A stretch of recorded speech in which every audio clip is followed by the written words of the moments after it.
할렐루야.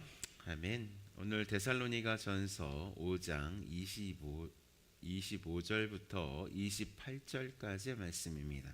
데살로니가 전서 5장 25절부터 28절까지 말씀입니다. 우리 함께 읽도록 하겠습니다. 시작. 형제들아, 우리를 위하여 기도하라. 거룩하게 입맞춤으로 모든 형제에게 문안하라.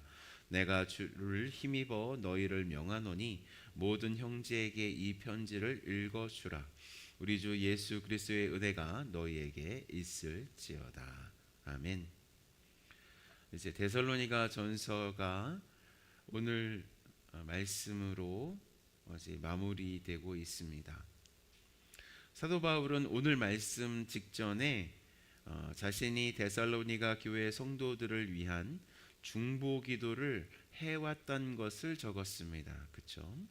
그러니까 사도 바울은 자신은 계속해서 데살로니가 교회를 위해서, 그 성도들을 위해서, 너희들을 위해서 기도하고 있으니 이 편지를 받는 데살로니가 교회 성도들도 자신을 위해서 기도해달라고 요청하고 있습니다. 25절 말씀입니다. 우리 함께 읽겠습니다. 시작. 형제들아, 우리를 위하여 기도하라. 우리는 오늘 말씀인 25절의 말씀에서 왜 하나님께서 우리에게 기도하라고 말씀하시는지를 알아볼 필요가 있어요. 왜 우리에게 하나님께서는 기도하라고 말씀하시는지 하나님의 진심을 알아볼 필요가 있습니다. 하나님께서 어떤 일을 이루시기 위해서 우리의 기도가 필요하실까요? 한번 생각해 보신 적 있어요? 하나님께서 어떤 일을 정말로 원하시고 그 일을 이루시기를 원하는데 우리의 기도가 그 일을 이루시는데 반드시 필요하시냐는 말씀입니다. 하나님께서는 정말로 당신의 주권으로 모든 일을 하실 수 있으신 분이십니다. 그러니까 궁극적으로 보면 하나님께서는 당신의 그 놀라운 일을 이루시기 위해서 우리의 기도가 필요 없으신 분이십니다. 그런데도 하나님께서는 우리에게 뭘 요구하세요? 기도를 요구하십니다. 데살로니가 전서 5장 17절에서는요, 심지어 우리에게 어떻게 말씀하세요? 기도를 쉬지 말고 기도하라고 명령하실 만큼 우리에게 기도를 요구하십니다. 그렇다면 왜 하나님께서는 우리에게 기도를 요구하실까요? 우리가 하나님께 기도한다고 하는 그 행동은 우리가 우리의 것을, 우리의 원하는 것을 하나님께 요구하는 것이 아닙니다. 우리가 하나님께 기도한다는 것은 우선 이 모든 일의 주권이 바로 하나님께 있음을 우리 스스로 인정하고 하나님께 순종하기로 결정하는 행동이 바로 기도하는 행동입니다. 인간 최고의 고질적인 병이 무엇입니까? 그것은 바로 우리 스스로가 우리의 삶의 주인이 되어서 우리의 힘으로, 우리의 능력으로, 우리가 가진 어떠한 자원으로 우리의 인생을 사는 것이 바로 우리 인간의 최고의, 아주 최악의 고질적인 병이며, 우리는 이런 삶을 사는 것을 뭐라고 부르고 있냐면 죄된 삶이라고 부르고 있습니다. 그런데 우리가 하나님께 기도한다는 것은 우리가 우리의 삶의 주인이 되는 것을 포기하는 행동입니다. 그리고 하나님을 우리의 삶의 주인으로 모시는 행동이 바로 기도라는 행동입니다. 그러니까 우리는 우리가 원하는 것을 얻기 위해서 기도하는 것이 아니라 하나님의 뜻을 발견하고 그 하나님의 뜻이 우리의 삶을 통해서 온전히 이루어지는 것을 위해서 기도해야 한다는 말씀입니다. 그리고 우리가 기도한다는 것의 근본적인 이유는 서로 사랑을 나누기 위해서라는 말씀입니다. 사도 바울은 하나님께서 언제나 자신을 돌보시는 분이심을 알지 못해서 데살로니가 교회 성도들에게 기도를 요청하고 있을까요? 그렇지가 않습니다. 사도 바울은 언제나 하나님께서 자신을 돌보시고 자신에게 힘을 주시고 자신의 길을 인도하시는 분이심을 정말로 잘 알고 있었고 믿고 있었습니다. 그리고 또한 하나님은 그러하신 분이십니다. 그런데 사도 바울 자신도 데살로니가 교회 성도들을 위해서 기도하고 그 데살로니가 교회 성도들도 자신과 자신의 선교팀을 위해서 기도하는 것을 요청하고 있습니다. 그 이유는 무엇이냐면 서로 사랑의 교제를 영적으로 하기 위해서입니다. 그리고 서로를 위해서 기도하는 것이 바로 하나님께 드리는 사랑의 예배이기 때문에 우리는 서로를 위해서 기도하는 것입니다. 그러니까 기도의 골이 무엇이에요? 사랑인 것입니다. 하나님을 사랑하기 때문에 기도하는 거예요. 그리고 우리가 서로의 필요를 서로가 알고 서로의 필요를 하나님께서 채워주시도록 그들을 도우시도록 궁극적으로 하나님께서 역사하시도록 기도하는 것은 그 사람을 사랑하기 때문에 기도하는 것입니다. 그러니까 어떤 사람이 내가 당신을 위해서 기도하고 있습니다 라고 하는 말에는 뭐가 담겨져 있어요? 내가 너를 사랑한다, 내가 당신을 위해서 기도하고 있습니다 라는 것은 내가 당신을 사랑합니다, 사랑하고 있습니다, 그것이 깔려져 있는 것입니다. 그래서 26절에서도요 이런 원리에 따라서 이렇게 말씀하고 있어요. 26절 함께 읽겠습니다. 시작. 거룩하게 입맞춤으로 모든 형제에게 문안하라 라고 말씀하고 있습니다. 우리 그리스도인들이 함께 모여 있을 때 어떠한 그 제사적인 행동을 하나님께 드리면서 예배를 드리는 것이 아닙니다. 우리는 그런 예배를 드리는 것이 아니에요. 이 말씀이 무슨 뜻이냐면 우상 있잖아요. 우상에게 절하며 우상을 즐겁게 하기 위한 행동이 제사인데 우리 그리스도인들은 우리의 행동, 그러니까 어떨 때는 헌금을 드리고 어떨 때는 기도를 드리고 어떨 때는 찬양을 드리고 이렇게 함으로 말미암아 제사를 드리려고, 이런 것이 어떤 제사의 형태를 띠고 하나님께 드리는 것이 아니에요. 그런 제사는요 예수님께서 십자가에서 다 드렸어요. 그래서 더 이상 우리는 하나님께 제사를 드릴 필요도 없고 하나님도 우리의 그런 제사를 받으시지 않으십니다. 그런데 하나님께서 우리에게 받으시는 예배는 우리에게서 받으시고 싶어 하시는 것은 무엇이냐면 사랑입니다. 사랑의 관계입니다. 우리가 서로 사랑하고 하나님을 사랑한다고 고백하는 것, 그리고 진심으로 하나님을 사랑하는 것, 그걸 받으십니다. 하나님께서는 우리가 서로 사랑하는 것을 보시고 기뻐하십니다. 그래서 우리가 서로 교회 안에서 서로 기도하고 있습니다 라고 고백하는 건 뭐가 깔려 있는 거예요? 내가 당신을 사랑한다는 마음이 깔려 있고 그것이 뭐예요? 기도라고, 그것이 예배라고 말씀하고 있는 것입니다. 그래서 하나님께서 기뻐하시는 일을 정말로 하는가, 그것이 하나님께 드리는 예배를 드리고 있는가, 거기에 대한 기준이라는 것입니다. 그렇기 때문에 서로 안에 있는 것을 품어주고 힘든 것을 서로 풀고 용서하는 것을 통해서 그 사람의 정말로 실질적인 필요를 채워주는 것을 통해서 하나님께서 받으시는 예배가 완성되는 것입니다. 이러한 하나님의 진심이 담긴 편지글이 이 데살로니가 전서라는 하나님의 말씀입니다. 그러니까 이 말씀은 어떤 말씀이냐면 사도 바울의 개인적인 권면의 말씀이 절대로 아니라는 거예요. 이 말씀은 누구의 말씀이냐면 하나님 당신의 말씀이라는 거예요. 이 말씀은 그렇기 때문에 우리가 그냥 참고사항으로 그냥 참고만 하는 것이 아니라 우리의 삶의 절대적인 기준으로 하나님 앞에서 다 순종하며 나아가야 한다는 말씀입니다. 사도 바울도요 자신이 쓰고 있는 이 편지글이 성령 하나님의 영감으로 되어져 가고 있다는 말씀을요 정말로 알았습니다. 그래서 사도 바울은 자신이 쓴 편지가 그들에게 도착하면 주일에 사람들을 다 모아놓고 이 편지를 다 들리도록 낭독하게 했습니다. 27절 말씀입니다. 함께 읽겠습니다. 시작.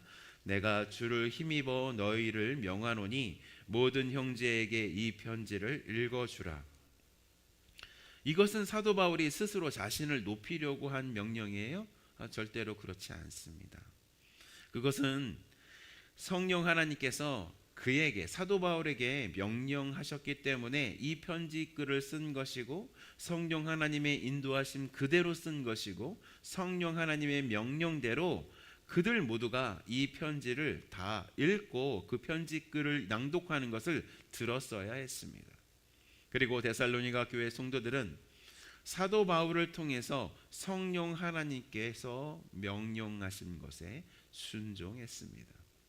그리고 이 편지글을 하나님께서 말씀하신 말씀으로 받아들이고 자신들만 이 편지글을 읽고 낭독하는 것에서 머무는 것이 아니라 이웃에 있는 모든 교회에 이 편지글을 돌려서 읽게 했습니다. 그리고 사람들은 이 데살로니가 전서뿐만 아니라 신약 성경의 모든 말씀을 그렇게 함께 읽으면서 하나님의 진심을 깨닫고 헌신의 삶을 살아서 2000년이 지난 이 시점, 이 장소에서도 이 데살로니가 전서를 함께 읽으면서 하나님의 은혜를 누리고 있습니다. 놀랍지 않습니까? 이것이 신약 성서가 우리에게 온 방법입니다. 사도들이 편지글을 쓰면 그 편지글이 성령 하나님께서 쓰신 글인 것을 성도들은 금방 알았어요. 그래서 그 편지글을 하나님의 말씀으로 받아들이고 그 기준으로 삼고 자신의 삶을 들여갔다는 것입니다. 그러니까 하나님의 진심이 어디에 있습니까? 하나님께서는 하시는 그 위대한 사랑에 우리도 함께 참여하기를 원하시는 마음이 바로 하나님의 마음인 줄 깨달으시기 바랍니다. 그러니까 오늘 말씀 뭐라고 말씀하고 있는 거예요? 네, 기도, 서로 기도하라, 서로 사랑하라, 거룩한 입맞춤으로 서로 문안하라, 사랑하라는 것입니다. 그냥 나 자신이 어떤 존재, 그냥 다른 사람들보다 조금 더 경건한 존재, 다른 사람들보다 조금 더 인격적으로 뛰어난 존재가 되기 위해서 하나님께서 이렇게 말씀하신 것이 아니라 하나님의 놀라운 큰 그 하나님의 나라, 그 나라를 생각하고 자신의 감정과 자신의 결정과 자신의 삶의 모든 형태와 이 모든 것이 이 나라 안에 들어가게끔 그렇게 결정해라 라고 말씀하고 있는 것입니다. 믿으십니까? 여러분, 지금 우리가 그냥 교제하다 보면 다 회개가 없는 그런 삶을 다 살고 계시는 것처럼 보여요. 그냥 교회 잘 다니고 뭐 새벽 예배도 이렇게 잘 나오고. 그런데 진정한 회개란 무엇입니까? 진정한 회개란 내가 어떤 것을 잘못했기 때문에 그것을 하나님께 고백해서 회개하는 그 회개, 정말로 이 잔가지 같은 회개입니다. 진짜 중요한 회개는 뭐냐면 나의 삶의 그 모든 결정들, 내 삶에 느낀 어떤 감정들, 그리고 그런 선택들, 이 모든 것들이 하나님의 나라 안에서 이루어지고 있는 것을 살펴보고, 그렇지 않으면 이 하나님의 나라로 끄집어 들어오는 것, 이게 회개예요. 가던 길을 멈추고 돌아오는 것. 어디로 돌아가요? 하나님의 나라로 들어가는 것입니다. 하나님의 마음으로 들어가는 것입니다. 그렇기 때문에 이 말씀 속에서 우리에게 뭐라고 말씀하냐면 너희들 서로 기도해라, 사랑해라, 그게 하나님 나라 안에 있는 것이다 라고 말씀하고 있는 것이.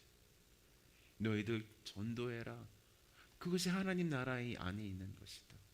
너희들 선교해라, 그것이 하나님 나라에 있는 것이다 라고 말씀하고 있는 것입니다. 우리의 삶에 좋아지고 나빠지고 이것에 초점을 두는 것이 아니라 내 삶이 하나님 나라 안에 들어가고 있는가. 이런 사람에게 사도 바울은 28절 말씀으로 우리에게 복을, 하나님의 은혜를 선포하고 있습니다. 함께 읽겠습니다. 시작. 우리 주 예수 그리스도의 은혜가 너희에게 있을지어다. 이 은혜는 어떤 은혜입니까? 우리를 하나님의 나라로 안으로 집어넣는 은혜인 줄 믿으시기 바랍니다. 그런 은혜가 우리 모두에게 있기를 예수님의 이름으로 축원합니다. 우리 말씀 가지고 기도했으면 좋겠습니다. 하나님의 그 놀라운 나라 안에 제가 있게 해주시옵소서. 저의 모든 삶의 결정들과 마음가짐과 하는 다른 사람을 대하는 것과 섬김이 하나님 내 자신이 조금 더 괜찮은 사람이 되려고 하나님 이렇게 하는 것이 아니라 내가 하나님의 나라에 속한 사람이고 나의 삶이 하나님 나라를 위한 삶이기 때문에 이 삶을 삽니다 라는 그 결정의 기도를 하나님 앞에 드렸으면 좋겠습니다.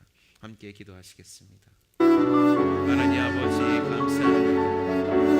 형제들아 우리를 위하여 기도하라. 거룩하게 입맞춤으로 모든 형제에게 문하라. 내가 주를 힘입어 너희를 명하노니 모든 형제에게 이 편지를 읽어주라. 우리 주 예수 그리스도의 은혜가 너에게 있을지어다. 하나님 아버지, 하나님 주님 앞에서 결정하며 나아갑니다. 하나님 앞에서 주님이 주시는 그 놀라운 은혜를 하나님 주님 정말로 하나님 누리며 하나님 앞에 나아가는 것이 이유가 있습니다. 하나님 저희가 주님 앞에서 하나님 주님의 그 놀라운 영광을 받아들이는 그 놀라운 은혜 가운데 들어가기로 결정했기 때문에 하나님의 나라 가운데 저의 삶의 모든 지정의를 하나님 아버지 이 삶 속으로 하나님 나라 안으로 들어보내기로 결정했기 때문입니다. 저의 모든 결정, 저의 모든 하나님 다른 사람을 상대하는 방법, 하나님 삶의 현장 속에서 일하는 그 모든 형태들, 이 모든 것들이 하나님 아버지 주님의 그 놀라운 영광 안에 하나님 아버지 있기 때문인 것을 다시 한번 고백합니다. 하나님 역사하여 주시고 인도하여 주시옵소서. 하나님이 주시는 그 놀라운 은혜 가운데 하나님 아버지 주님의 그 놀라운 나라 가운데 분명히 저희가 초청장을 받았는데 어떤 부분은 하나님 나라에 속해져 있고 어떤 부분은 나 자신의 그 하나님 마음대로 살고 있는 부분이 있다면 하나님 아버지 이 마음대로 살고 있는 부분들 하나님 아버지 다 잘라내게 해주시고 하나님 나라 안으로 저의 모든 감정, 저희가 내리는 모든 결정, 하나님 다른 사람을 향한 하나님 나의 태도가 다른 사람을 향한 섬김이 하나님이 일어날 수 있도록 주여 도와주시옵소서. 하나님 아버지 그냥 섬겨라 하나님 사랑해라 하나님 아버지 그냥 윤리적인 도덕적인 하나님 그런 것들을 실천하는 것이 우리의 목적이 아니라 하나님 우리가 하나님의 나라에 속해져 있기 때문에 우리가 하나님의 그 놀라운 영광 가운데 있기 때문에 하나님 아버지 나의 것을 죽이고 하나님 아버지 주님의 것을 선택했기 때문에 하나님 아버지 주님 이 놀라운 하나님 은혜의 삶을 하나님 이 거룩한 삶을 선택하고 있다는 것을 결정하고 깨닫게 하여 주시옵소서. 하나님 그렇게 하실 주님의 이름을 찬송하며 또 찬송하며 역사하여 주시옵소서. 하나님 이 놀라운 은혜 가운데 저의 삶을 드릴 수 있도록 주여 도와주시옵소서. 주님의 집입니다. 하나님이 이 교회가 주님의 집입니다. 하나님 이 교회 가운데 이 둘러싸인 침례교회 가운데 이 놀라운 영광의 하나님 아버지 결정들이 일어나게 하여 주시옵소서. 나의 삶을 위해서 사는 것이 아니라 하나님 나라를 위해서 살겠다라고 하는 결정하는 그 결정들이 일어나게 하여 주시옵소서. 하나님 나의 하나님 마음대로 사는 것이 아니라 하나님 나라를 위해서 하나님 나라를 위해서 하나님 아버지 사는 그런 놀라운 역사가 일어나게 하여 주시옵소서. 하나님 그냥 마음에 괜히 조금 찔리고 하는 그런 하나님 아버지 그런 예배를 드리는 것이 아니라 내 삶이 어떻게 하면 하나님 나라의 필인 될 수 있을까? 내 삶이 어떻게 하면 하나님의 놀라운 영광 가운데 참여한 자가 될 것인가? 그것을 하나님 아버지 결정하는 하나님 놀라운 역사가 일어나게 하여 주시옵소서. 하나님 아버지 그래서 개인의 이익 중심의 신앙에서 하나님 나라의 놀라운 사랑의 하나님 신앙으로 바뀌는 놀라운 역사가 있게 하여 주시옵소서. 둘러싸인 침례교회 성도들아 들을지어다. 너의 신앙이 너의 개인적인 이익 중심의 신앙에서 하나님 나라 중심의 신앙으로 너희들은 바뀔지어다. 하나님 아버지 이 말씀을 하나님 우리 둘러싸인 침례교회 성도들이 다 들을 수 있도록 주여 도와주시옵소서. 내 개인적인 입맛, 내 개인적인 하나님 마음의 상태, 그곳에 하나님 치우쳐서 살아가는 것이 아니라 하나님 그럴 때 가끔씩 하나님의 말씀이 들려져서 하나님 내 마음이 조금 찔리고 그렇게 멈추는 것이 아니라 하나님 아버지 저의 삶이 하나님 주님 나라 전체에 완전하게 피딩될 수 있도록 하나님 아버지 도와주시옵소서. 그 삶을 살아내는 저희 교회가 될 수 있도록 주여 도와주시옵소서. 하나님 그렇게 하실 주님의 이름을 찬양합니다.